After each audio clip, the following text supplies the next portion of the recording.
interaction, can the farmer really get to benefit? To politics now, the quest to unite the Mount Kenya region under one political umbrella is gaining momentum ahead of President Uhuru Kenyatta's retirement in 2022, with a section of Mount Kenya leaders endorsing Peter Kenneth as the region's kingpin. And as Ibrahim Karanja reports, the leaders now want Peter Kenneth to be appointed to the cabinet to give him a platform to unite the region. Today's was a reignition of Peter Kenneth's political star and an attempt to install him as a designated kingpin after President Kenyatta's retirement was evident from early morning, with supporters donning his merchandise used in previous campaigns. And having successfully served as the MP for Gatanga, it is here where his ambitions would be catapulted. Ulifanya kazi hapa Gatanga miaka 10. Na ni kazi inaonekana. Na inajulikana Kenya mzima. Rais wetu Uhuru Muigai Kenyatta, tunasikia kuna mpango huko nayo. Wao tuangalilie huko kijana wetu. Leaders present, among them legislators from Murang'a and Nyeri counties, stating that PK is tried, tested and proven and is ready to take the mantle from the head of state. We also pray that it shall happen, that his prayer shall come to be. And perhaps you are talking about the son of the soil becoming a cabinet secretary. Mimi niko tayari kusaidia rais, na nimemsaidia hata wakati huu. Hii miaka miwili atimize ile ambaye anataka kutimizia wa Kenya. Na akistaafu, sisi watu ya Mlima Kenya, we are the largest population in Kenya. Lazima tuwe kwa meza kukigaiwo. And as has now become the norm, the function also provided a platform to MPs from the region to castigate their counterparts appearing to be against President Kenyatta, this time even openly taking a swipe at his deputy William Ruto. People who do not share his vision, they will be grinded on, whether that is the deputy president, whether that is a cabinet secretary, whether that is my colleague's chief administrative secretary. Rais Uhuru is not a lame duck president. Yeye si mtu wa kuchukuliwa hivi. Nyinyi wenyewe mlimchagua. Na amesema ako na miaka yake ambaye atamaliza alafu aende apumzike, sivyo? The 2022 succession politics followed a series of development tours by leaders from the area. Political pundits say the president could be keen to use the development carrot to win back the region ahead of the 2022 general election. At least 7 CSs have been in the region over the last 3 weeks. With a seemingly inevitable purge in President Uhuru Kenyatta's cabinet and a quest by Mount Kenya to unite and speak in one voice ahead of the 2022 general elections, could having Peter Kenneth in the cabinet reignite his chances as President Uhuru's heir apparent? Ibrahim Karanja, KTN News from Gatanga in Murang'a County. Well, the quest for Mount Kenya's next kingpin is definitely fueling the political fire already on in the country. And in regards to this, we just want to bring in Dennis Anyoka, who's a political analyst, to help us delve deeper into this particular matter regarding Peter Kenneth as the possible next Mount Kenya kingpin. Dennis Anyoka, very good afternoon to you. Many thanks for making time for Weekend at 1.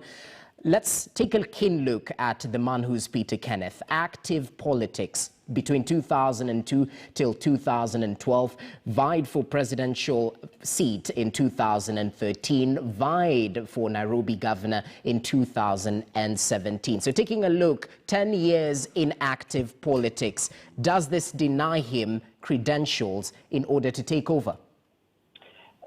Thanks for that inquiry. You see, when you look at any politicians and the growth pattern the politician has, it either shows that the politician is growing or is not making a lot of progress and growth within the political sphere. So then when you look at Peter Kenneth, I think over time it can be said that he actually reached a point that he started taking a nosedive in his political career. There's a time when everybody thought that Peter Kenneth could take a lead in terms of his position in Mount Kenya politics, when I think that was around 2013, when there was a lot of people were requesting him for Mount Kenya region for him to vie as then governor, I believe, from Murang'a County, and he did not go for it, he went for presidency, which he did badly. Even after that, he did not maintain his position and stature at the level of a presidential candidate. what subsequently happened is that he attempted to vie as he actually vied as a governor for Nairobi. So if you look at that pattern, then that is not a politician who is growing to become a kingpin. That is a politician who is attempting to find space, which means that he actually lost his position.